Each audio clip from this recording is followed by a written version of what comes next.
नमस्कार दोस्तों, स्वागत है आप सभी का आपके अपने इस यूट्यूब चैनल धीवर एकेडमी पर। तो दोस्तों, आज का जो हमारा क्लास होने वाला है वो क्लास नंबर 6वां होने वाला है। और आज की क्लास का जो हमारा विषय रहने वाला है वो शिक्षण अभिरुचि, जिसे आप लोग सीडीपी के नाम से भी जानते हो। और आज की क्लास का जो हमारा टॉपिक रहने वाला है वो अनुकूलन की योग्यता, जिसमें हम लोग ना एमसीक्यू सीरीज फर्स्ट करेंगे। तो सबसे पहले आप लोगों को बता दूं, आप लोगों का क्लास क्रमांक 5वां में अनुकूलन की योग्यता क्या होता है इसका थ्योरी क्लास पूरा पढ़ा दिया हूँ। तो नहीं देखे होंगे तो उसको पहले देख लीजिए। उसके बाद ना इसी थ्योरी पर बेस्ड जितने प्रकार से प्रश्न बन सकते हैं उसका हम लोग एमसीक्यू सीरीज करेंगे, मतलब क्वेश्चन प्रैक्टिस करेंगे। और ये जो अनुकूलन की योग्यता का जो टॉपिक है ना, उसमें बहुत सारा प्रश्न बन सकते हैं। तो इसीलिए ना ये एमसीक्यू सीरीज फर्स्ट है आप लोगों का, मतलब क्वेश्चन प्रैक्टिस फर्स्ट है। इसमें आप लोगों का लगभग 25 से 30 प्रश्न आप लोगों का लेकर के आया हूँ। और इसके बाद जब नेक्स्ट क्लास लाऊंगा ना तो इसी टॉपिक पर एक सीरीज और लेकर के आऊँगा, मतलब इसमें और जितना भी प्रश्न बनेगा ना उन तमाम चीज़ों को लेकर के आऊँगा। क्योंकि जितने भी प्रकार से इसमें प्रश्न बन सकते हैं सारी चीज़ों का आप लोगों को प्रैक्टिस करना चाहिए, ताकि इस टॉपिक से अगर कहीं से भी क्वेश्चन पूछे ना तो आप लोगों से छूटना नहीं चाहिए। तो इसीलिए आप लोगों का ना 2 सीरीज़ में इस टॉपिक से जो क्वेश्चन प्रैक्टिस है वो लेकर के आऊँ। तो ध्यानपूर्वक आप लोगों को पढ़ना है, ठीक है। और अगर आप लोग अपना सिलेबस को देखोगे ना शिक्षण अभिरुचि का, तो उसमें साफ साफ लिखा हुआ है, देखो, अनुकूलन की योग्यता। और आप लोगों को ना आपके सिलेबस को बार बार इसीलिए दिखाता हूँ प्रत्येक क्लास में, ताकि आप लोगों को पता चले कि मैं कहीं बाहर से आप लोगों को नहीं पढ़ा रहा हूँ। मतलब ये है कि जो आप लोगों के सिलेबस में दिया हुआ है उसी सिलेबस के अनुसार आप लोगों को पढ़ा रहा हूँ, ये आप लोगों को पता चले। तो इसीलिए ना प्रत्येक अपने क्लास में सिलेबस को लेकर के आता हूँ। तो चलिए ज़्यादा देर नहीं करते हैं, सीधा सीधा पढ़ने के ऊपर फोकस करते हैं। तो आप लोगों को क्या करना है, जितने भी क्वेश्चन मैं लेकर के आया हूँ ना उसको ध्यानपूर्वक पढ़ना है। और मेरे आंसर लेने से पहले खुद आप लोगों को आंसर लेना है, क्योंकि एग्ज़ाम में जो आप लोग आंसर लोगे उसी के आधार पर आप लोगों को मार्क्स मिलेगा। और एग्ज़ाम में कोई आपका मदद करने वाला नहीं है। तो सबसे पहले ना कोई भी प्रश्न हो आपको खुद से आंसर लेना है और उसके बाद देखना है कि आपका कितना आंसर सही हो रहा है। इससे क्या होता है, अगर सेम टू सेम अगर प्रश्न ना जो एग्ज़ाम में पूछा जाएगा तो आपके माइंड में क्लिक करेगा कि मैंने ना जो प्रैक्टिस क्लास है उसमें देखा था। तो इस प्रकार से आप लोगों को क्या करना है, सॉल्व करते हुए चलना है। तो आज का ये जो क्लास ख़त्म हो जाएगा ना उसके बाद इसका जो पूरा पीडीएफ रहेगा वो मैं अपने व्हाट्सएप ग्रुप पर डाल दूंगा, जो पर्सनली मैं बनाया हूँ। तो वहाँ से आप लोग डाउनलोड कर लीजिएगा और वहाँ से डाउनलोड करने के बाद दोबारा अच्छे से उसका प्रैक्टिस कर लीजिएगा आप लोग, ठीक है। और व्हाट्सएप ग्रुप में कैसे ज्वाइन हो सकते हो, तो उसके लिए आप लोग इंस्टाग्राम पर जाइए, बाय एमडी धीवर करके इंस्टाग्राम आईडी है, वहाँ पर आप लोग ना कमेंट कर सकते हो कि सर मेरे को व्हाट्सएप ग्रुप में जुड़ना है बोल करके। तो वहाँ से आप लोगों का ना नॉमिनल चार्ज के साथ आप लोगों को क्या करूँगा, व्हाट्सएप ग्रुप में जोड़ दूंगा। क्योंकि देखो, मेरे को सिंसियर बच्चे ही चाहिए जो लोग पढ़ने लिखने वाले हैं उनके लिए। तो इन्हीं के लिए ये व्हाट्सएप ग्रुप बनाया है। और ये नॉर्मल जो चार्ज होगा ना वो केवल इतना होगा कि आप लोग मार्केट जाओगे ना तो वहाँ पर जितना आप लोग खाते हो ना थोड़ा बहुत, तो उतना ही प्राइस में आप लोगों का ये जो पीडीएफ है वो प्रोवाइड कर दूंगा आप लोगों का, ठीक है। क्योंकि मेरे को ना सिंसियर बच्चे ही चाहिए, भले ही कम लोग पढ़े चलेगा, लेकिन सिंसियर चाहिए, जिनको गवर्नमेंट कॉलेज चाहिए उनके लिए। चलिए बाकी डिटेल आप लोगों को बाद में बता दूंगा, सबसे पहले हम लोग पढ़ने लिखने के ऊपर फोकस करते हैं, ठीक है। चलिए प्रश्न क्रमांक फर्स्ट को सबसे पहले आप ध्यान से पढ़िए। निम्नलिखित मानव आवश्यकताओं की श्रृंखला को सामान्य रूप से पूरा किया जाने वाला क्रम मैस्लो के पदानुक्रम में व्यवस्थित करें, सबसे पहले मूल से लेकर उच्च स्तर की ओर। पहला करके थ्योरी में दिया है, सुखी और व्यक्तिगत विकास की खोज। दूसरा, एक स्थिर नौकरी और सुरक्षित महसूस करना। तीसरा, सम्मानित महसूस करना और पहचान प्राप्त करना। चौथा, जीवन अस्तित्व हेतु मूल आवश्यकताओं को पूरा करना। पांचवा, घनिष्ठ संबंध बनाना और जुड़ाव की भावना महसूस करना। Option A, option B, option C या ऑप्शन डी। अब आप लोगों के मन में ये सवाल आ सकता है कि सर हम लोगों ने ना क्लास क्रमांक ये जो 5वां था उसमें तो ये थ्योरी में नहीं पढ़ा था। तो एक चीज़ आप लोगों को बता दूं, खास तौर से ना शिक्षण अभिरुचि के विषय में ना इस प्रकार से प्रश्न पूछे जाते हैं कि आप लोग ना एकदम ही ज़्यादा थ्योरी को पढ़ने की आवश्यकता आपको नहीं पड़ेगा। ये जो प्रश्न है केवल आपके सेंस ऑफ ह्यूमर पर डिपेंड करता है। कैसे, तो प्रश्न को अगर ध्यान से पढ़ोगे ना तो इसमें ये कहा गया है कि एक मानव की आवश्यकता के लिए, मतलब एक मानव की ना जीवन जीने के लिए जो जो चीज़ों की आवश्यकता पड़ती है उसको आप लोगों को सीरीज वाइज जमाना है जी, केवल ये बोला है। इसके लिए एकदम ही आपको थ्योरी पढ़ने की आवश्यकता नहीं है। आपकी मूलभूत आवश्यकता के लिए सबसे निम्न से निम्न क्या आप लोगों को आवश्यकता है, तो छोटी सी छोटी चीज़ को लेकर के धीरे से बड़ी चीज़ों को आपको जमाना है इसमें। और इसी को ना मैस्लो नामक मनोवैज्ञानिक ने क्या किया था, अपने सिद्धांत में प्रतिपादित किया था, बताया था। तो आप लोग सबसे पहले इसका आंसर बताइए, फिर विस्तार पूर्वक मैं आप लोगों को इसका आंसर दूंगा, लेकिन पहले खुद आप लोग आंसर लेने की कोशिश कीजिए। तो प्रश्न क्रमांक पहला का जो करेक्ट आंसर होगा ना वो ऑप्शन नंबर ए जो है इसमें करेक्ट हो जाएगा। कैसे? तो सबसे पहले अगर आप लोग प्रश्न क्रमांक एक को पढ़ोगे तो इसमें बोला है निम्नलिखित मानव आवश्यकताओं की श्रृंखला को सामान्य रूप से पूरा किए जाने वाले क्रम मैस्लो के पदानुक्रम में व्यवस्थित करें, सबसे मूल से लेकर के उच्च श्रेणी तक की। तो देखो ये जो मैस्लो नामक मनोवैज्ञानिक है ना, इन्होंने ये कहा था अपने सिद्धांत में कि मानव आवश्यकता के लिए सबसे जो जरूरी चीज़ है ना उनको अलग अलग भागों में क्या किया था, विभक्त किया था। जीवन जीने के लिए सबसे जरूरी चीज़ वो क्या है, उसके बाद क्या है, उसके बाद क्या है, उसके बाद क्या है। तो इस प्रकार से ना उन्होंने क्या किया था, मैस्लो ने पदानुक्रम का सिद्धांत दिया था। तो क्या क्या आएगा उनके पदानुक्रम सिद्धांत में? सबसे पहला चौथा इसमें फर्स्ट में आ जाएगा जीवन अस्तित्व हेतु मूलभूत आवश्यकताओं को पूरा करना। मतलब जीवन जीने के लिए किस चीज़ की सबसे पहला आवश्यकता होता है? रोटी कपड़ा मकान। तो जीवन अस्तित्व हेतु मूलभूत आवश्यकता क्या होगा? रोटी कपड़ा मकान हो जाएगा। तो ये पहला में आ जाएगा। उसके बाद दूसरा में कौन आएगा? एक स्थिर नौकरी और सुरक्षित महसूस करना, ये दूसरा में आ जाएगा। मान के चलो आपके पास रोटी आ गया, कपड़ा आ गया, मकान आ गया, तीनों चीज़ें आ गया। उसके बाद दूसरा आपको क्या चाहिए? एक नौकरी चाहिए जी, नौकरी, ताकि आप लोग फाइनेंशियल रूप से क्या हो, सक्सेस हो सको, आप लोग फाइनेंशियल रूप से क्या हो सको, सुरक्षित महसूस करो। तो दूसरा में आप लोगों का ये आ जाएगा। तीसरा में क्या आएगा? तीसरा में आ जाएगा घनिष्ठ संबंध बनाना और जुड़ाव की भावना महसूस करना। मतलब आप लोगों के पास रोटी कपड़ा मकान आ गया, आपके पास सुरक्षित जॉब मिल गया, जॉब के बाद आप लोग घनिष्ठ संबंध ही ना बनाओगे जी, मतलब शादी वगैरह करोगे, दोस्त वगैरह बनाओगे। तो ये तीसरा आ जाएगा इसमें। उसके बाद चौथा क्या आएगा? चौथा इसमें तीसरा वाला जो दिया है वो आ जाएगा। चौथा इसमें आ जाएगा सम्मानित महसूस करना और पहचान प्राप्त करना। जब आप लोगों के पास रोटी कपड़ा मकान हो गया, एक स्थिर जॉब हो गया, सुरक्षित महसूस कर लिया, और उसके बाद घनिष्ठ संबंध बना लिया, जुड़ाव महसूस कर लिया, और उसके बाद चौथा में क्या आएगा जी? खुद को सम्मानित महसूस करोगे और पहचान बनाना पसंद करोगे। और उसके बाद पांचवा और अंतिम में क्या आएगा? सुखी और व्यक्तिगत विकास की खोज। मतलब सुख की खोज करोगे, किस प्रकार से और मैं अपने आप को बेटर बना सकता हूँ, खुश रह सकता हूँ, व्यक्तिगत विकास कर सकता हूँ खुद का। तो इस प्रकार से ये पांचवा में आ जाएगा। तो ऐसे आप लोगों को सीरीज को जमाना था, इसमें किसी भी प्रकार से अलग से पढ़ने की आवश्यकता नहीं है। कि अगर ना ऐसे प्रश्न दिया जाए जिसमें श्रृंखला जमाना हो या कूट में प्रश्न अलग अलग दिया जाए, तो वैसे प्रश्न ना अक्सर ना सेंस ऑफ ह्यूमर पर डिपेंड करता है जी, कि आप अपने सोचने समझने की क्षमता के आधार पर सही आंसर चुनें। ठीक है, तो इस प्रकार से प्रश्न क्रमांक एक का जो करेक्ट आंसर होगा ना ऑप्शन नंबर ए जो है इसमें करेक्ट हो जाएगा। और इसका ना मैं पीडीएफ जल्द ही आप लोगों को प्रोवाइड कर दूंगा, इस क्लास के लगभग आधे घंटे बाद दे दूंगा ना। तो आप लोग दोबारा से ना क्या करना, प्रैक्टिस कर लेना। और ये जो क्वेश्चन दूंगा ना उसका आंसर भी लास्ट पीडीएफ में डाल दूंगा, ताकि आप लोगों को प्रैक्टिस करते बन जाए। ठीक है, चलिए प्रश्न क्रमांक दूसरा को अब ध्यान से पढ़िए। रचनात्मक आकलन का मुख्य उद्देश्य है। ऑप्शन ए विद्यार्थियों को अंतिम ग्रेड्स प्रदान करना। ऑप्शन बी इकाई के अंत में विद्यार्थियों के अधिगम को मापना। ऑप्शन सी विद्यार्थी अधिगम को सुधारने हेतु सतत पृष्ठपोषण प्रदान करना। या ऑप्शन डी मानकीकृत मापकों के संदर्भ में विद्यार्थी निष्पादन की तुलना करना। तो क्या इसका आंसर हो सकता है? तो प्रश्न क्रमांक दो का जो करेक्ट आंसर है ना वो ऑप्शन नंबर सी जो है इसमें करेक्ट हो जाएगा। विद्यार्थी अधिगम को सुधारने हेतु सतत पृष्ठपोषण प्रदान करना करेक्ट हो जाएगा। कैसे? रचनात्मक आकलन का मुख्य उद्देश्य है। रचनात्मक आकलन का मतलब ये होता है कि क्रिएटिविटी तरीके से क्या करना, बच्चों का आकलन करना। मतलब आप लोगों ने देखा होगा ना कि कई जो शिक्षक है वो हफ्ते में आकलन करता है, मतलब टेस्ट लेता है, मंथली टेस्ट लेता है। तो इसका उद्देश्य क्या होता है? विद्यार्थी अधिगम को सुधारने हेतु पृष्ठ पोषण प्रदान करना। पृष्ठ पोषण का मतलब होता है फीडबैक जी, फीडबैक। आप लोग क्या करना, अपने शॉर्ट नोट्स में एक फीडबैक ऐसे करना और पृष्ठ पोषण लिख लेना। ठीक है, ताकि आप लोगों को वो वर्ड समझ में आए। क्योंकि देखो आप लोगों का जो शिक्षण अभिरुचि का विषय है ना उसमें ऐसे ही वर्ड दिया जाएगा, अगर नहीं समझोगे तो दिक्कत हो जाएगा ना जी। तो इसलिए शॉर्ट शॉर्ट जो वर्ड होगा ना इसका ना, तो उसको भी नोट कर सकते हो आप लोग। तो देखो अगर हफ्ते में टेस्ट लिया जाता है और टेस्ट लेने के बाद बच्चों के क्या है, उसके आकलन करता है, देखता है उनको कि कौन से विद्यार्थी अच्छे से नहीं लिख पाए हैं, और नहीं लिख पाए तो उसका क्या कारण है, ये शिक्षक जानेगा और जानने के बाद नेक्स्ट में क्या करेगा, उस प्रकार से पढ़ाएगा और सुधारात्मक कार्यवाही करेगा। तो इसीलिए रचनात्मक आकलन का जो उद्देश्य होता है वो विद्यार्थी अधिगम को सुधारना होता है और पृष्ठ पोषण प्रदान करना होता है, मतलब फीडबैक देना होता है। तो इस प्रकार से प्रश्न क्रमांक 2 का जो करेक्ट आंसर है ना ऑप्शन नंबर सी जो है इसमें करेक्ट हो जाएगा। चलिए नेक्स्ट प्रश्न को पढ़ते हैं इसी प्रकार से। चलिए प्रश्न क्रमांक तीसरा को पढ़िए।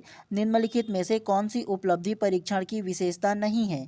ऑप्शन ए विश्वसनीयता, ऑप्शन बी अस्पष्टता, ऑप्शन सी वैधता या ऑप्शन डी वस्तुनिष्ठता।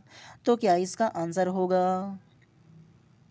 तो प्रश्न क्रमांक 3 का जो करेक्ट आंसर होगा ना वो ऑप्शन नंबर बी अस्पष्टता करेक्ट हो जाएगा। कैसे? निम्नलिखित में से कौन सी उपलब्धि परीक्षण की विशेषता नहीं है? तो उपलब्धि परीक्षण की विशेषता नहीं है बोला है जी, तो अस्पष्टता हो जाएगा ना जी। नहीं है बोला है, निगेटिव प्रश्न है, और अस्पष्टता क्या होता है? ये भी निगेटिविटी है। बाकी विश्वसनीयता, वैधता और वस्तुनिष्ठता तीनों की तीनों पॉजिटिव है, और निगेटिव प्रश्न बोला है तो आंसर भी निगेटिव लोगे ना जी। तो इस प्रकार से प्रश्न क्रमांक 3 का जो करेक्ट आंसर होगा ऑप्शन नंबर बी जो है इसमें करेक्ट हो जाएगा। चलिए नेक्स्ट प्रश्न को पढ़ते हुए चलते हैं इसी प्रकार से। चलिए प्रश्न क्रमांक 4 को ध्यान से पढ़िए। निम्नलिखित में से कौन सी कथन संकल्पना मानचित्र कॉन्सेप्ट मैपिंग के शिक्षण, अधिगम और आकलन में प्रयोग के संबंध में सत्य है? ऑप्शन ए संकल्पना मानचित्रण पूर्ण रूपेण एक शिक्षण उपकरण है और इसका आकलन में प्रयोग नहीं किया जा सकता। ऑप्शन बी संकल्पना मानचित्र जो कि शिक्षण अधिगम की एक युक्ति है, इसको आकलन के उपकरण के रूप में प्रयोग किया जा सकता है। ऑप्शन सी संकल्पना मानचित्र को केवल विज्ञान शिक्षण अधिगम में प्रयोग कर सकते हैं। या ऑप्शन डी संकल्पना मानचित्र को केवल सामाजिक विज्ञान शिक्षण अधिगम में प्रयोग किया जा सकता है। तो क्या इसका आंसर होगा? तो प्रश्न क्रमांक 4 का जो करेक्ट आंसर होगा ना वो ऑप्शन नंबर बी जो है वो करेक्ट हो जाएगा। संकल्पना मानचित्र जो कि शिक्षण अधिगम की एक युक्ति है, इसको आकलन के उपकरण के रूप में प्रयोग किया जा सकता है, करेक्ट हो जाएगा। कैसे? तो देखो निम्नलिखित में से कौन सा कथन संकल्पना मानचित्र कॉन्सेप्ट मैपिंग के शिक्षण अधिगम और आकलन के प्रयोग के संबंध में सत्य है?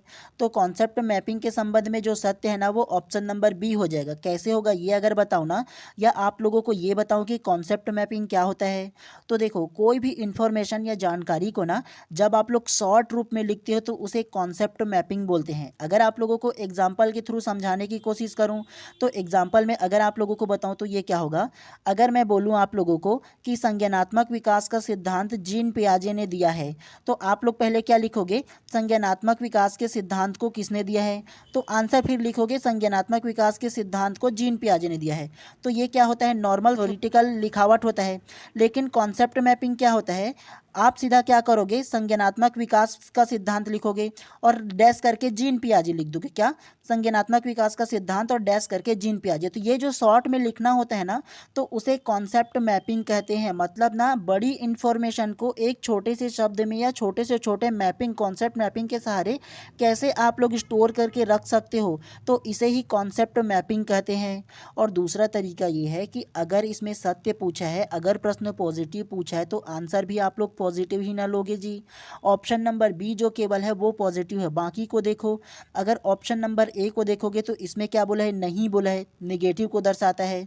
सी को देखो, इसमें केवल बोला गया है। केवल शब्द भी जो होता है ना वो सीडीपी में या शिक्षण अभिरुचि में निगेटिविटी को दर्शाता है, तो ये भी गलत होगा।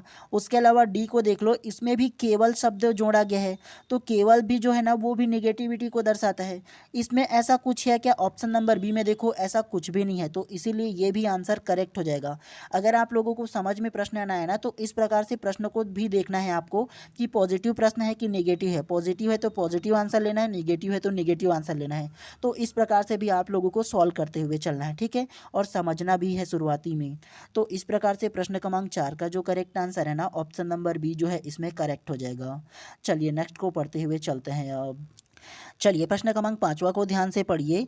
इनमें से कौन सा रचनात्मक आकलन है? आप लोगों के लिए कूट में प्रश्न है, ध्यान से पढ़िएगा। सबसे पहला कूट में पूछा गया है उसको, पाठ में दी गई नवीन शब्दावलियों की व्याख्या करना।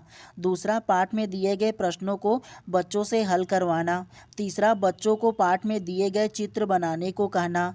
चौथा, बच्चों से क्रियाकलाप करवाना और अवलोकन को दर्ज करना। ऑप्शन ए केवल 1 और 2, ऑप्शन बी केवल 4, ऑप्शन सी केवल 3 और 4 या ऑप्शन डी केवल 2 और 3। तो क्या इसका आंसर होगा पहले बताइए, फिर मैं आप लोगों को इसका आंसर दूंगा।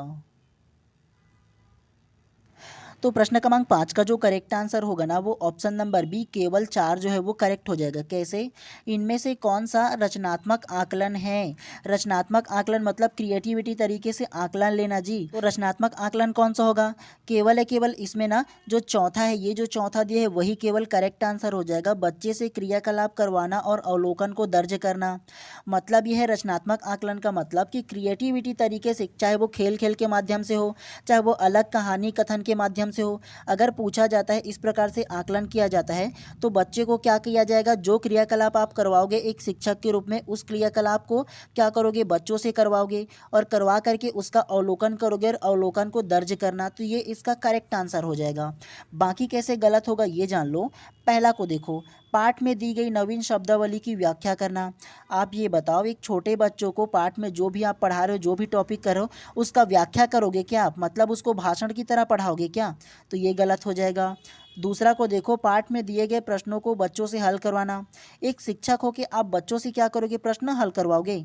ये भी नहीं होगा। छोटे बच्चों को ऐसा बिल्कुल भी नहीं कराया जाता, तो ये भी गलत हो जाएगा। तीसरा को देखो, बच्चे को पाठ में दिए गए चित्र को बनाने को कहना। देखो, चित्र को बनाने को सिर्फ कहना, ये भी इसमें निगेटिविटी को दर्शाता है। तो केवल है केवल इसमें जो होगा ना वो चौथा सिर्फ होगा ना, वो इसका करेक्ट आंसर हो जाएगा। ठीक है, चित्र बनाने को कहना वाली बात है जी। सिर्फ आप चित्र बनाने को कहोगे वो गलत को दर्शाएगा। ठीक है, इसमें जो आंसर होगा वो चौथा जो है ना वो केवल करेक्ट हो जाएगा। छोटे बच्चे को ध्यान देना है आप लोगों को कि उनको ना क्रिएटिविटी तरीके से, मतलब उनको ना खेल खेल के माध्यम से उनको पढ़ाया जाता है, समझाया जाता है और उनके जो अवलोकन होता है ना कि क्या उसमें कमी है उसको दर्ज किया जाता है। तो ये आप लोगों को खास तौर से ध्यान देना है। तो इस प्रकार से प्रश्न क्रमांक 5 का जो करेक्ट आंसर होगा ना ऑप्शन नंबर जो बी है वो करेक्ट हो जाएगा। चलिए नेक्स्ट को पढ़ते हुए चलते हैं अब। चलिए प्रश्न क्रमांक 6वां को ध्यान से पढ़िए। किसी पाठ को भूलने के सही कारणों में शामिल नहीं है। ऑप्शन ए मानसिक आघात, ऑप्शन बी संवेगात्मक संतुलन, ऑप्शन सी विषय का स्वरूप या ऑप्शन डी दमन का सिद्धांत। तो क्या इसका आंसर होगा? तो प्रश्न क्रमांक 6 का जो करेक्ट आंसर होगा ना वो ऑप्शन नंबर बी संवेगात्मक संतुलन करेक्ट हो जाएगा। कैसे? किसी पाठ को भूलने के सही कारण में शामिल नहीं है। तो कोई भी पाठ को हम लोग पढ़ते हैं और भूल जाते हैं तो उसका कारण नहीं है बोला है, तो नहीं जो होगा वो संवेगात्मक संतुलन नहीं है। बाकी मानसिक आघात के कारण हम लोग भूल जाते हैं, विषय के स्वरूप के कारण भूल जाते हैं, मतलब अगर कोई विषय क्लिष्ट होगा, ज़्यादा टफ होगा तो भूल जाते हैं, और दमन का सिद्धांत मतलब जोर ज़बरदस्ती वाली बात होगा तब भूल जाते हैं। लेकिन संवेगात्मक संतुलन के कारण नहीं भूलते, ये इसके कारणों में शामिल नहीं है। तो इस प्रकार से प्रश्न क्रमांक 6 का जो करेक्ट आंसर है ऑप्शन नंबर बी जो है इसमें करेक्ट हो जाएगा। चलिए नेक्स्ट प्रश्न को पढ़ते हुए चलते हैं अब। चलिए प्रश्न क्रमांक 7वां को ध्यान से पढ़िए। निम्नलिखित सुमेलित कीजिए। एक तरफ दर्शन दिया है और दूसरा तरफ दर्शन शास्त्र दिया है। ए करके दिया है आदर्शवाद, बी प्रयोजनावाद, सी प्रकृतिवाद और डी यथार्थवाद। पहला दिया है जॉन डीवी, दूसरा दिया है रूसो, तीसरा जॉन लॉक और चौथा Plato. Option A, option B, option C या ऑप्शन डी। आप लोग पहले गैस कीजिए कि क्या इसका आंसर होगा।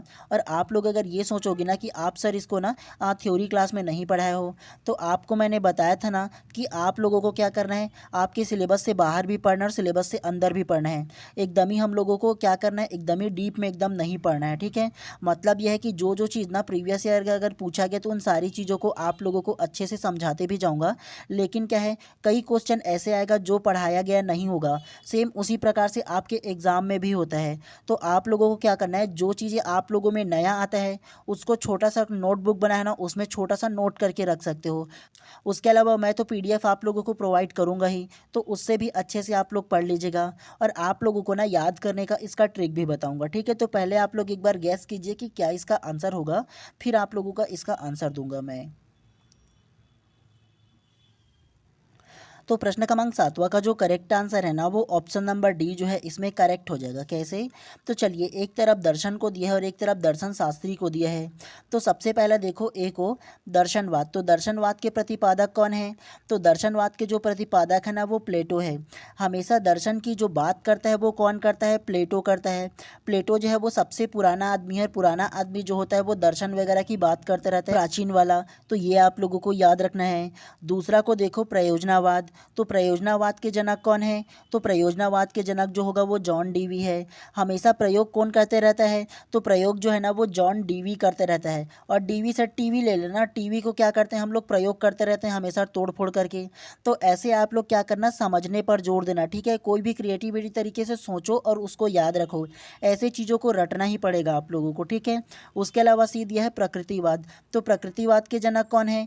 तो प्रकृतिवाद के जो जनक है वो रूसो है। हमेशा प्रकृति की बात कौन करता है कि पेड़ पौधे को बचाओ, काटना नहीं चाहिए, वो नहीं करना चाहिए, ये नहीं करना चाहिए, दुनियादारी की जो बात है ना, प्रकृति से रिलेटेड बात कौन करता है? तो रूसो करता है, ठीक है। तो ये आप लोगों को याद रखना है इस प्रकार से। चौथा देखो यथार्थवाद। यथार्थवाद को किसने दिया था? तो वो जॉन लॉक ने दिया था। हमेशा यथार्थ की बात कौन करता है, मतलब सत्य बात कौन करता है? सत्यवादी कौन है? तो जॉन लॉक जो नामक व्यक्ति है ना वो हमेशा सत्य बात करता है, मतलब झूठ कभी नहीं बोलता, सत्य बोलता है, यथार्थ बोलता है। तो ऐसे आप लोगों को याद रखना है कुछ ना कुछ रिलेट करके आप लोगों को, ठीक है। तो इस प्रकार से प्रश्न क्रमांक 7वां का जो करेक्ट आंसर है ना, ऑप्शन नंबर डी जो है वो करेक्ट हो जाएगा। हमेशा आदर्श की बात प्लेटो करता है। प्रयोग की बात कौन करता है, मतलब हमेशा प्रयोग किस पे करते हैं? तो जॉन डीवी, मतलब टीवी पर प्रयोग करते हैं। तीसरा, प्रकृति की बात कौन करता है, पेड़ पौधे वाली बात? तो रूसो करते रहता है। यथार्थ मतलब हमेशा सत्य कौन बोलते रहता है? तो सत्य जो है वो जॉन लॉक बोलते रहता है। ऐसे आप लोग कनेक्ट करके समझने की कोशिश कीजिए आप लोग, ठीक है। चलिए नेक्स्ट प्रश्न को पढ़ते हुए चलते हैं अब फिर से। चलिए प्रश्न क्रमांक 8वां को अब ध्यान से पढ़िए। जीन पियाजे के संज्ञानात्मक विकास के सिद्धांत की विभिन्न अवस्थाओं को क्रमानुसार व्यवस्थित कीजिए। पहला दिया है पूर्व संक्रियात्मक अवस्था, दूसरा मूर्त संक्रियात्मक अवस्था, तीसरा संवेदी पेशी अवस्था और चौथा औपचारिक संक्रियात्मक अवस्था। नीचे दिए गए विकल्पों में से सही उत्तर का चुनाव करें।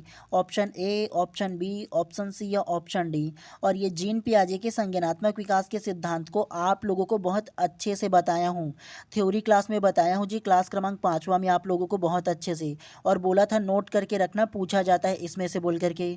तो अगर आप लोगों ने अच्छे से पढ़ा होगा ना तो याद होगा।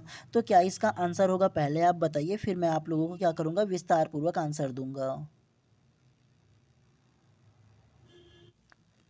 तो प्रश्न क्रमांक 8 का जो करेक्ट आंसर होगा ना वो ऑप्शन नंबर सी जो है इसमें करेक्ट हो जाएगा। कैसे? तो चलिए जानते हैं। जीन पियाजे के संज्ञानात्मक विकास के सिद्धांत को उसको क्या करेंगे, क्रमानुसार उसको जमाएंगे अवस्थाओं के अनुसार, ठीक है।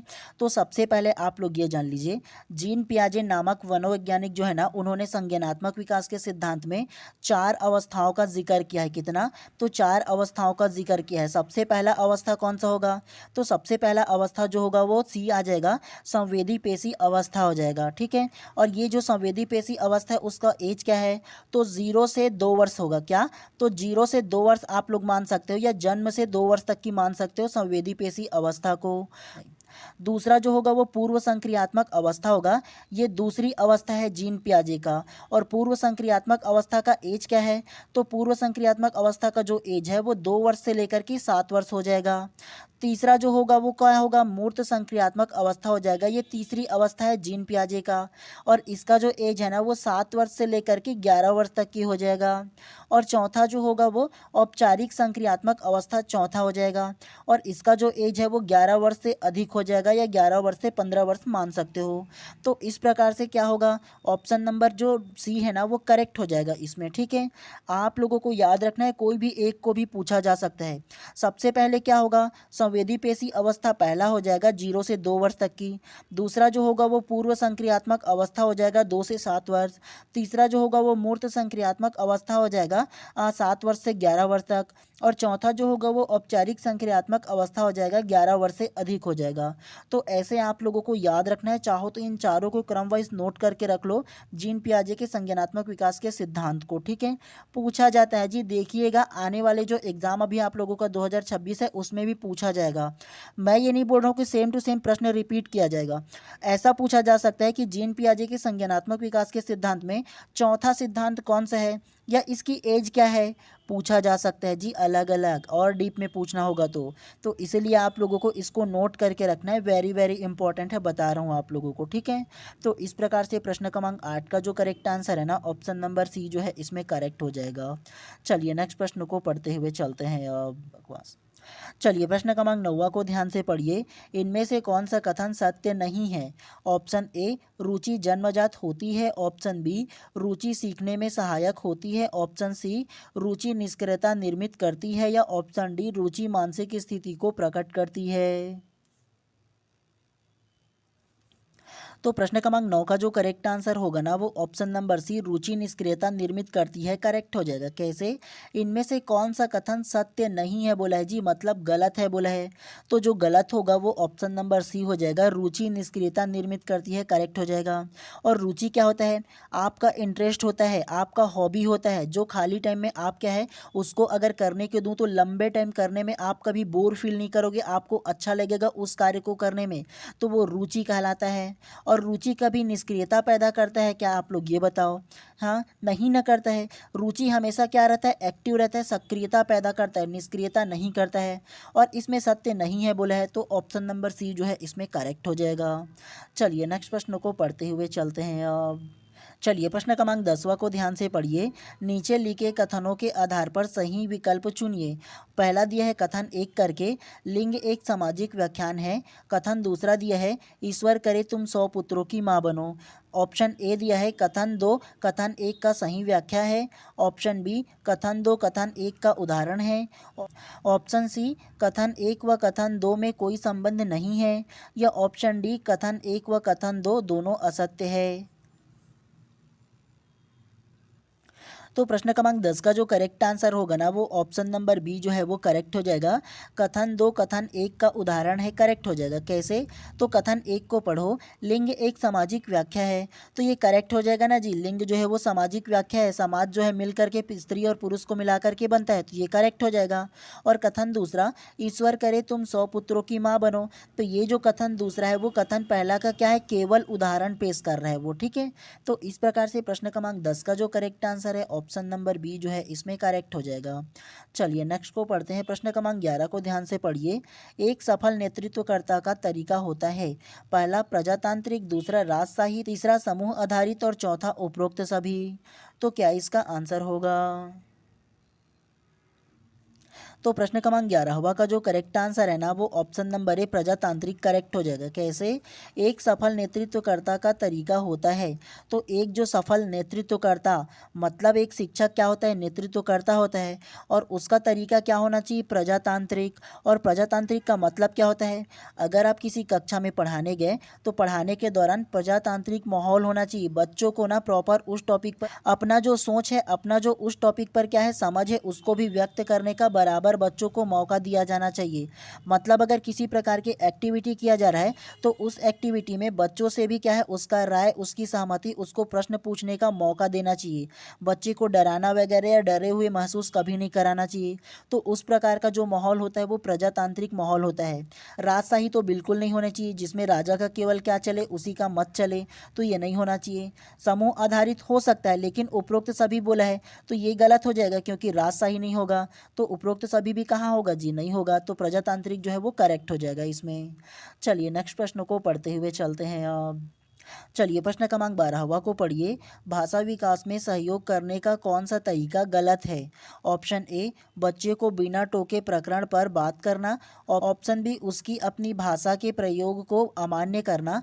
ऑप्शन सी, उसके प्रयोगों के समर्थन। या ऑप्शन डी, भाषा के प्रयोगों के अवसर उपलब्ध कराना। तो क्या इसका आंसर हो सकता है? तो प्रश्न क्रमांक 12वां का जो करेक्ट आंसर होगा ना, वो ऑप्शन नंबर बी जो है वो करेक्ट हो जाएगा। उसकी अपनी भाषा का प्रयोग को अमान्य करना, मतलब अगर मान के चलो एक जो बच्चा है, अगर वो छत्तीसगढ़ी में बात करता है, क्योंकि उसकी भाषा क्या है, छत्तीसगढ़ी है, मदर टंग, तो छत्तीसगढ़ी में बात करता है या बताना चाहता है आपको कोई टॉपिक जो है वो छत्तीसगढ़ी में, तो क्या आप एक शिक्षक होने के नाते उसकी भाषा जो प्रयोग करेगा वो उसे अमान्य कर दोगे? बोलोगे कि नहीं, तुम स्कूल में छत्तीसगढ़ी नहीं बोल सकते या छत्तीसगढ़ी में तुम अपनी बात नहीं रख रख सकते कि मना करोगे क्या? नहीं कर सकते, क्योंकि अभी का जो शिक्षण पद्धति है वो बच्चों को क्या करते हैं, उसको अपनी लैंग्वेज में, मतलब उसके जो मदर टंग है उसकी लैंग्वेज में क्या है, पढ़ाए जाने को प्रमोट किया जा रहा है। तो ये इसका करेक्ट आंसर हो जाएगा। और इसमें बोला है भाषा विकास में सहयोग करने में कौन सा तरीका गलत है, बोला है जी गलत। तो गलत जो होगा वो ऑप्शन नंबर बी ही ना हो जाएगा। देखो प्रश्न अगर नेगेटिव बोला है तो आंसर भी नेगेटिव लोगे ना जी, अमान्य। तो इस प्रकार से प्रश्न क्रमांक 12 का जो करेक्ट आंसर होगा ऑप्शन नंबर बी जो है वो करेक्ट हो जाएगा। चलिए नेक्स्ट को इसी प्रकार से फिर से पढ़ते हुए चलते हैं। चलिए प्रश्न क्रमांक 13वां को ध्यान से पढ़िए। सही जोड़ी चुनिए। सूची 1 करके दिया है। पहला, दृष्टव्य व्यवहार पर ध्यान केंद्रित करना। दूसरा, विशुद्ध मानसिक प्रक्रिया के रूप में अधिगम। तीसरा, अधिगम के संवेग और भावनाओं की भूमिका। चौथा, सामाजिक कार्यकलाप से सीखना। सूची दूसरा में दिया है ए सामाजिक, बी मानवतावादी, सी संज्ञानात्मक और डी व्यवहारवादी। तो क्या इसका आंसर हो सकता है?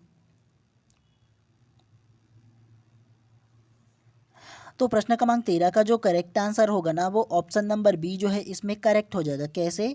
तो चलिए सूची 1 को सूची 2 से सुमेलित करते हैं, मतलब मिलाते हैं। सबसे पहले को देखिए, दृष्टव्य व्यवहार पर ध्यान केंद्रित करना।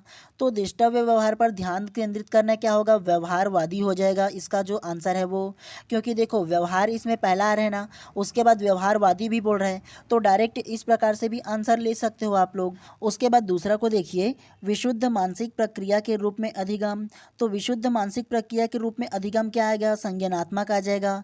तो मानसिक बोला है जी, मानसिक मतलब क्या है, आपके सोचने समझने वाली बात कर रहे हैं इसमें, है ना। तो मानसिक किस में आ जाएगा, संज्ञानात्मक आ जाएगा। नहीं जी, संज्ञानात्मक मतलब कॉग्निटिव। कॉग्निटिव में भी किस पर ध्यान दिया जाता है, आपके सोचने समझने की क्षमताओं पर ही ध्यान दिया जाता है।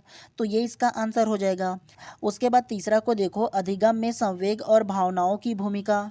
तो अधिगम में संवेग और भावनाओं की भूमिका में क्या आएगा, तो ये मानवतावादी आ जाएगा तीसरा इसमें। उसके अलावा चौथा को देखो, सामाजिक कार्यकलाप से सीखना। तो सामाजिक कार्यकलाप से जो सीखना होगा ना वो सामाजिक हो जाएगा, क्योंकि सामाजिक इसमें दिया और सामाजिक इसमें भी दिया, तो ऐसे भी आप लोग दो प्रकार से आंसर ले सकते थे। तो इस प्रकार से प्रश्न क्रमांक 13 का जो करेक्ट आंसर है ना ऑप्शन नंबर बी जो है इसमें करेक्ट हो जाएगा। इस प्रकार से इसमें व्यवहार दिया है तो इसमें व्यवहार ले सकते थे, इसमें सामाजिक दिया है तो इसमें भी सामाजिक ले सकते थे। तो ऐसे भी थोड़ा सा ना ट्रिक लगा सकते थे आप लोग, ठीक है। चलिए नेक्स्ट प्रश्न को पढ़ते हुए चलते हैं अब। चलिए प्रश्न क्रमांक 14 को ध्यान से पढ़िए, फिर से आप लोगों के लिए कूट में प्रश्न है। नीचे दो कथन दिए हैं, अभिकथन ए और कारण आर। इन कथनों के संदर्भ में सही उत्तर का चुनाव करें। अभिकथन ए करके दिया है, इसको पढ़ो। शिक्षकों को कक्षा में रचनात्मक आकलन का उपयोग करना चाहिए, जिससे वे विद्यार्थियों के प्रगति का निरंतर आकलन करें। कारण आर करके दिया है, इसको पढ़िए। केवल रचनात्मक आकलन से विद्यार्थी के विकास के विभिन्न क्षेत्रों की प्रगति के बारे में सूचनाएं एकत्र नहीं की जा सकती। ऑप्शन ए दिया है, दोनों अभिकथन ए और कारण आर सही है। कारण आर अभिकथन ए की सही व्याख्या है। ऑप्शन बी, दोनों अभिकथन ए और कारण आर सही हैं, परंतु कारण आर अभिकथन ए की सही व्याख्या नहीं है। ऑप्शन सी, दोनों अभिकथन ए और कारण आर सही नहीं है। या ऑप्शन डी, अभिकथन ए गलत है और कारण आर सही है। तो क्या इसका आंसर होगा? और ऐसे प्रश्नों को ना केवल आप ना अपने सोचने समझने की क्षमता के आधार पर ही सॉल्व कीजिए। मतलब ना अगर प्रश्न पॉजिटिव टाइप से होगा ना, जो अभिकथन और कारण, तो पॉजिटिव आंसर आप लोगों को लेना है, ठीक है। तो बताइए क्या इसका आंसर होगा पहले। तो प्रश्न क्रमांक 14 का जो करेक्ट आंसर है ना वो ऑप्शन नंबर ए जो है इसमें करेक्ट हो जाएगा। दोनों अभिकथन ए और कारण आर सही है, कारण आर अभिकथन ए की सही व्याख्या है, करेक्ट हो जाएगा। कैसे? अभिकथन ए को पहले पढ़िए। शिक्षकों को कक्षा में रचनात्मक आकलन का उपयोग करना चाहिए, जिससे वे विद्यार्थियों की प्रगति का निरंतर आकलन कर सके। तो देखो रचनात्मक आकलन का मतलब क्या होता है? रचनात्मक आकलन मतलब ये है कि क्रिएटिविटी तरीके से क्या करेंगे, एक जो शिक्षक है वो बच्चों का आकलन करेंगे, और आकलन से क्या पता चलता है कि किस बच्चे में ना किस प्रकार की कमियां हैं और उस कमी को किस प्रकार से दूर किया जा सकता है, तो ये पता चलता है आकलन के माध्यम से। तो अभिकथन ए करेक्ट हो जाएगा। कारण आर को पढ़िए। केवल रचनात्मक आकलन से विद्यार्थी के विकास के विभिन्न क्षेत्रों की प्रगति के बारे में सूचना एकत्र नहीं की जा सकती। केवल रचनात्मक आकलन से, मात्र रचनात्मक आकलन के द्वारा है ना विद्यार्थी के जो संपूर्ण जो क्षेत्र होता है, चाहे वो शारीरिक, मानसिक, बौद्धिक अलग अलग जो क्षेत्र है उसमें क्या है उसकी सूचना प्राप्त किया जा सकता है क्या? नहीं किया जा सकता है। तो ये भी करेक्ट होगा। केवल एक पक्ष का क्या किया जा सकता है, रचनात्मक आकलन के माध्यम से जानकारी प्राप्त किया जा सकता है, लेकिन क्या है सभी क्षेत्रों की जानकारी प्राप्त नहीं किया जा सकता। तो ये भी सही कथन हो जाएगा ना जी। है तो देखो अभिकथन ए और कारण आर दोनों की क्या कर रहा है, ये सटीकता से व्याख्या कर रहा है और दोनों ही सत्य है। तो ये आप लोगों को समझ में आया ना। चलिए नेक्स्ट प्रश्न को पढ़ते हुए चलते हैं अब। चलिए प्रश्न क्रमांक 15वां को ध्यान से पढ़िए। कक्षा कक्ष में संचार निर्भर करता है। ऑप्शन ए शिक्षक की स्पष्ट करने की क्षमता पर, ऑप्शन बी विषय की कठिनाई स्तर पर, ऑप्शन सी विद्यार्थियों की योग्यता पर, या ऑप्शन डी कक्षा अंतःक्रिया पर। तो क्या इसका आंसर होगा? तो प्रश्न क्रमांक 15 का जो करेक्ट आंसर होगा ना वो ऑप्शन नंबर डी कक्षा अंतःक्रिया पर करेक्ट हो जाएगा। कैसे? कक्षा कक्ष में संचार निर्भर करता है, तो कक्षा कक्ष में जो संचार है वो निर्भर करता है कक्षा अंतःक्रिया पर निर्भर करता है, ये आप लोगों को याद रखना है। और कक्षा अंतःक्रिया क्या होता है ये बताओ ना। तो एक कक्षा में जितने भी प्रकार के एक्टिविटी होते हैं, चाहे वो पढ़ाई हो, चाहे वो खेल कूद हो, चाहे वो अन्य प्रकार की गतिविधियाँ हो, तमाम जो गतिविधियाँ होता है ना वो कक्षा अंतःक्रिया कहलाता है। और एक कक्षा कक्ष में संचार निर्भर किससे करता है जी? कक्षा अंतःक्रिया पर पड़ेगा। तो इस प्रकार से प्रश्न क्रमांक 15 का जो करेक्ट आंसर है ऑप्शन नंबर डी जो है वो करेक्ट हो जाएगा। चलिए नेक्स्ट प्रश्न को पढ़ते हुए चलते हैं अब। चलिए प्रश्न क्रमांक 16वां को पढ़िए। ग्रामीण क्षेत्रों में विद्यालय छोड़ने वालों की सर्वाधिक दर का कारण है खाली स्थान। ऑप्शन ए अप्रासंगिक पाठ्यक्रम, ऑप्शन बी गरीबी, ऑप्शन सी त्वरित रोजगार के लिए उत्सुकता, या ऑप्शन डी शिक्षकों के साथ अनुपयुक्त पारस्परिक संबंध। तो प्रश्न क्रमांक 16वां का जो करेक्ट आंसर होगा ना वो ऑप्शन नंबर बी गरीबी करेक्ट हो जाएगा। कैसे? ग्रामीण क्षेत्रों में विद्यालय छोड़ने वाले की सर्वाधिक दर का कारण है। मतलब ना गांव में आप लोग अधिकतर देखे होंगे कि ना स्कूल तो उन लोग जाते हैं लेकिन बहुत जल्दी उन लोग छोड़ देते हैं, 5वीं तक की भी उन लोग नहीं पढ़ते हैं। इसका कारण क्या है? गरीबी है। और गरीबी के कारण क्या होता है, बच्चों को क्या होता है जैसे ही थोड़ा बहुत होश संभालने का वक्त आता है ना तो उनको भी क्या किया जाता है, काम में ले जाया जाता है ताकि उनको कुछ पैसे मिल सके और उनके कारण जो है ना उनको खाने पीने का प्रबंध हो सके। तो इसीलिए गरीबी के कारण ना अत्यधिक ग्रामीण क्षेत्र में क्या किया जाता है, स्कूल को छोड़ दिया जाता है, मतलब आधे एजुकेशन में ही उनको छोड़ दिया जाता है। तो इसीलिए ना इनको देख कर के आप लोगों ने देखा होगा कि सरकार ने क्या किया था, मिड डे मील योजना शुरू किया था। मतलब ना पहली से लेकर के 5वीं तक के सबसे पहले ना दोपहर का भोजन देना शुरू किया था ताकि बच्चों है ना स्कूल छोड़ने को क्या किया जाए, छोड़ा जा सके, मतलब उसको दूर किया जा सके। और उसके बाद इस योजना को सक्सेस होने के बाद ना पहली से लेकर की 8वीं तक की ये जो योजना है उसको बढ़ा दिया गया था। तो ये आप लोगों को याद रखना है। और देखो मिड डे मील शुरू करने का या मध्याह्न भोजन शुरू करने का जो कारण था ना वो विद्यालय छोड़ने की जो दर था बच्चों को उसको कम करने के लिए भी किया गया था। तो ऐसे भी आप लोगों को याद रखना है, ठीक है। तो इस प्रकार से प्रश्न क्रमांक 16 का जो करेक्ट आंसर होगा ना ऑप्शन नंबर बी जो है इसमें करेक्ट हो जाएगा। चलिए नेक्स्ट प्रश्न को पढ़ते हैं अब। चलिए प्रश्न क्रमांक 17वां को पढ़िए। राष्ट्र का विकास किस पर निर्भर करता है? ऑप्शन ए मानवीय संसाधन पर, ऑप्शन बी वन संसाधन पर, ऑप्शन सी खनिज पदार्थ संसाधनों पर, या ऑप्शन डी भौतिक संसाधनों पर। तो क्या इसका आंसर हो सकता है? तो प्रश्न क्रमांक 17 का जो करेक्ट आंसर होगा ना वो ऑप्शन नंबर ए मानवीय संसाधन पर करेक्ट हो जाएगा। कैसे? राष्ट्र का विकास किस पर निर्भर करता है? तो राष्ट्र का जो विकास है वो मानवीय संसाधनों पर ही ना निर्भर करता है, जी हाँ। और मानवीय संसाधन के अंतर्गत क्या क्या आ जाएगा? वन संसाधन भी मानव के अंतर्गत आ जाएगा, खनिज पदार्थ भी मानवीय संसाधन के अंतर्गत आ जाएगा, और भौतिक जो संसाधन है वो भी मानवीय संसाधन के अंतर्गत आ जाएगा। और मानवीय संसाधन किसे कहेंगे?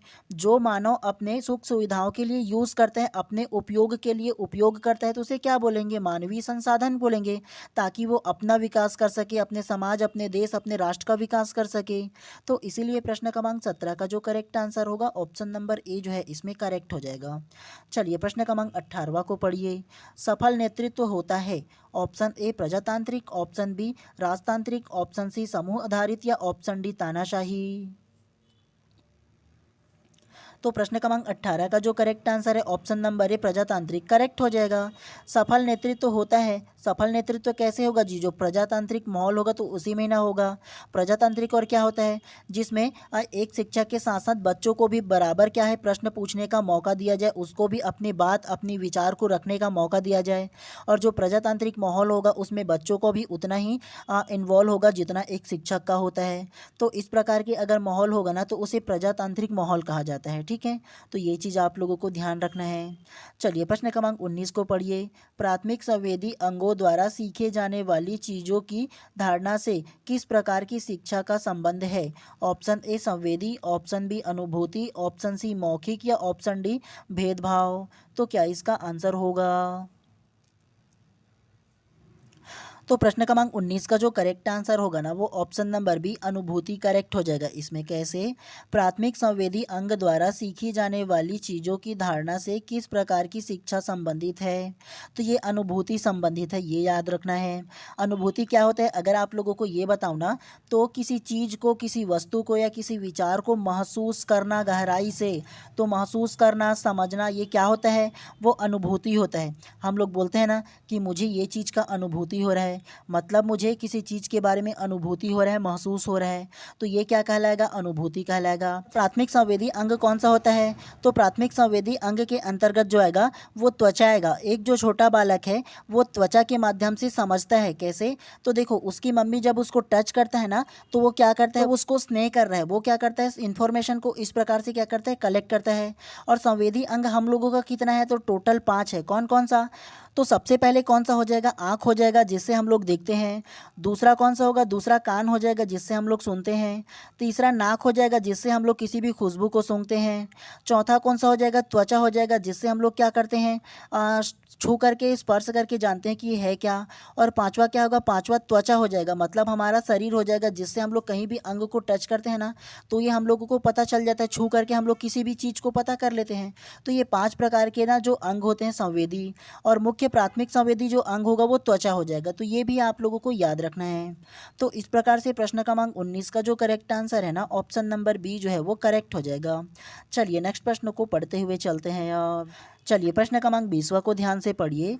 अवधारणात्मक संगठन के गेस्टाल्ट सिद्धांत का कौन सा नियम बताता है कि यदि पर्याप्त आकार का संकेत दिया जाता है तो लोग लापता जानकारी को भरकर संपूर्ण अनुभव करते हैं? ऑप्शन ए पूर्ति नियम, क्लोजर का नियम, ऑप्शन बी समानता का नियम, ऑप्शन सी निकटता का नियम या ऑप्शन डी सामान्य भाग्य का नियम। तो क्या इसका आंसर हो सकता है? तो प्रश्न क्रमांक 20 का जो करेक्ट आंसर होगा ना वो ऑप्शन नंबर ए पूर्ति नियम, क्लोजर का नियम करेक्ट हो जाएगा। कैसे? अवधारणात्मक संगठन के गेस्टाल्ट सिद्धांत का कौन सा नियम बताता है कि यदि पर्याप्त आकार का संकेत दिया जाता है तो लोग लापता जानकारी को भरकर संपूर्ण अनुभव करते हैं? तो ये क्लोजर का नियम या पूर्ति नियम हो जाएगा। और पूर्ति का नियम या क्लोजर का नियम क्या होता है, अगर आप लोगों को सरल शब्दों में ये बताऊँ ना तो पूर्ति का नियम या क्लोजर का नियम ये कहते हैं कि अगर किसी प्रकार के चित्र दिया जाता है तो उस चित्र में अगर कोई ना खाली स्थान वगैरह जो अधूरा छोड़ दिया जाता है तो अपने बुद्धि के माध्यम से, अपने संकेत के माध्यम से, आकार के माध्यम से क्या किया जाता है, उस जानकारी को भर दिया जाता है। अगर आप लोगों को एक एग्जाम्पल देता हूँ, ध्यान से देखना, ठीक है। अगर मैं इस प्रकार से बनाया और ये जो चित्र है उसको छोड़ दिया, अब आप लोगों के दिमाग में क्या आएगा कि ये क्या हो सकता है, कि ये जो हो सकता है ना, मैं क्या करूँगा, आप लोग ध्यान से देखोगे तो समझोगे कि नहीं, यहाँ से ऐसे लकीर खींच दूंगा तो ये स्टार बन जाएगा। तो इस प्रकार से आपका दिमाग लगाना, ये जो आकार को देखे और आकार को देख करके आप लोगों ने क्या किया, खाली स्थान को जब फील किए तो क्या है, आप उसको क्या किए, आकार को देख करके पर्याप्त संकेतों के माध्यम से लापता जो जानकारी है, इसमें ये जो एक लाइन था वो जो लापता जानकारी था उसे भर दिया और भर करके क्या किया, आप इसे पूरा कर दिए। तो इसे क्या कहते हैं, इसे ही क्लोजर का नियम या पूर्ति नियम कहा जाता है। समझ में आया आप लोगों को? किसी भी प्रकार के अगर चित्र दिया जाता है और उस चित्र में कोई खाली स्थान छोड़ दिया जाता है, तब आप लोग उस खाली स्थान को जब पूरा करते हो, उसके चित्र के माध्यम को देखकर, उसके आकार को देख करके, तो वो क्या कहलाता है, क्लोजर का नियम कहलाता है। अगर ऐसे चित्र दूँ और आधा छोड़ दूँ तो आप क्या समझोगे, ये जो चित्र है उसको ऐसे फील करोगे और बोलोगे कि ये तो सर्कल है, गोलाई है। तो ये जब आप समझोगे तो उसे ही क्लोजर का नियम या पूर्ति नियम कहा जाता है। ठीक है, तो ये आप लोगों को ध्यान देना है और ये गेस्टाल्टवादी सिद्धांत कहलाता है। तो इस प्रकार से प्रश्न क्रमांक 20 का जो करेक्ट आंसर है ऑप्शन नंबर ए जो है इसमें करेक्ट हो जाएगा। देखो, भले ही आप लोगों को अभी टाइम लगे पढ़ने में, समझने में, लेकिन आप लोग समझने पर जोर देना। जितना ज़्यादा प्रैक्टिस करोगे उतना बेहतर होगा आप लोगों के लिए। पढ़ता तो सभी है, लेकिन ज़्यादा अच्छे से पढ़ोगे, बेहतर आप कैसे पढ़ सकते हो, ज़्यादा बेहतर तरीके से कैसे समझ सकते हो, और बाकियों से एक्स्ट्रा पढ़ना है आप लोगों को, बाकियों की तरह नहीं, बाकियों से एक्स्ट्रा पढ़ना है, तभी तो एडिशनल मार्क्स मिल पाएगा जी। चलिए प्रश्न क्रमांक 21 को आप ध्यान से पढ़िए। निम्नलिखित में से कौन सा संज्ञानात्मक डोमेन से संबंधित नहीं है? ऑप्शन ए ज्ञान, ऑप्शन बी आवेदन, ऑप्शन सी मूल्य निर्धारण या ऑप्शन डी समझ। तो प्रश्न क्रमांक 21 का जो करेक्ट आंसर होगा ना वो ऑप्शन नंबर सी मूल्य निर्धारण करेक्ट हो जाएगा। कैसे? निम्नलिखित में से कौन सा संज्ञानात्मक डोमेन से संबंधित नहीं है? तो संज्ञानात्मक डोमेन से जो संबंधित नहीं है वो मूल्य निर्धारण है, ये आप लोगों को याद रखना है। ठीक है, चलिए नेक्स्ट प्रश्न को पढ़ते हुए चलते हैं अब। चलिए प्रश्न क्रमांक 22 को पढ़िए। कौशल प्राप्त करने के लिए एक व्यक्ति अंतर्निहित क्षमता के रूप में जाना जाता है। ऑप्शन ए बुद्धि, ऑप्शन बी व्यक्तित्व, ऑप्शन सी योग्यता या ऑप्शन डी मूल्य।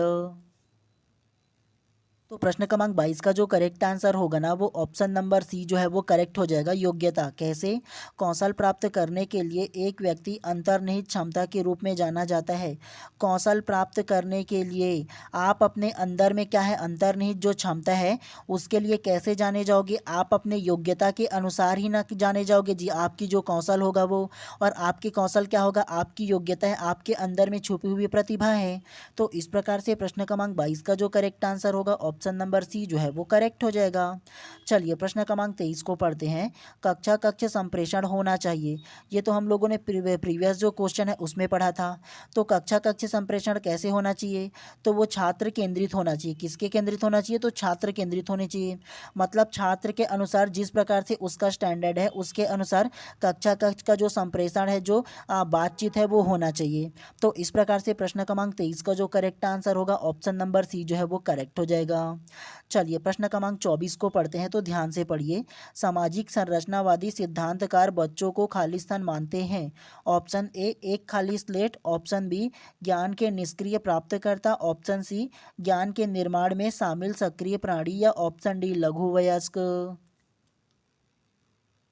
तो प्रश्न क्रमांक 24 का जो करेक्ट आंसर है ना वो ऑप्शन नंबर सी ज्ञान के निर्माण में शामिल सक्रिय प्राणी करेक्ट हो जाएगा। कैसे? सामाजिक संरचनावादी सिद्धांतकार बच्चों को खाली स्थान मानते हैं। तो सामाजिक संरचनावादी सिद्धांतकार जो है ना वो बच्चों को ज्ञान निर्माण में शामिल सक्रिय प्राणी मानते हैं। ठीक है, और आप लोगों को हमेशा मैं बोला था ना, प्रश्न पॉजिटिव है तो आंसर भी इसमें पॉजिटिव लेना है ना जी।